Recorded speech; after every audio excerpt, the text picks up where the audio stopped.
That's the difference between a dreamer and a visionary. A dreamer talks. I want to be successful. I want to make money. I want to be rich. I want to. But the problem is that they're too busy talking about the things that they want rather than doing.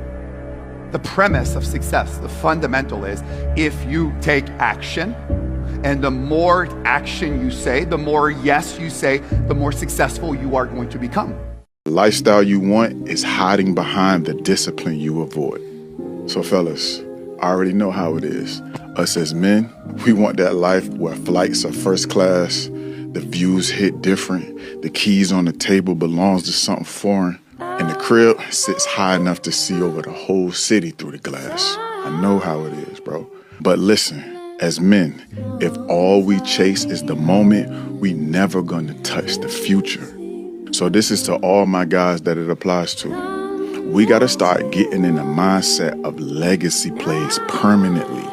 Land, appreciating assets, income generating property, moves that bless your bloodline long after you're gone.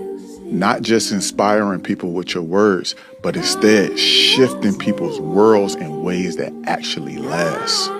So I'm charging every man that's listening to my voice.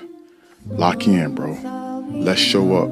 Let's plant seeds like our last names depend on it. Because trust me, when the time is right, God will grow everything you were patient enough to sow. So employ your mind like it pays you overtime. And don't stop until everything around you multiplies. Even the Bible says, leave your hometown. Jesus said it straight. No prophet is accepted in his hometown. That's Luke chapter 4, verse 24. And it ain't deep language. That's a warning. The people who watched you grow up usually have the hardest time respecting who you becoming. They remember the old version of you. That's the one they're comfortable with. So when you change, it feels wrong to them. Not because you're wrong, but because you're different now. You start aiming higher and now it's be realistic. You start moving focus and now she acting different. You start wanting more and now it's like, why you acting like that? Nothing about your growth is the problem. The environment is. Familiar places don't adjust to new versions of you. They try and pull you back. That's why sometimes you have to leave.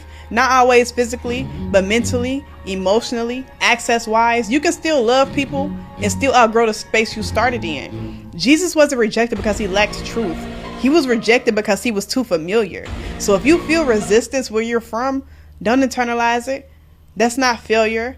That's confirmation that you're growing. Il pleut, il va et c'est Paris, c'est comme ça.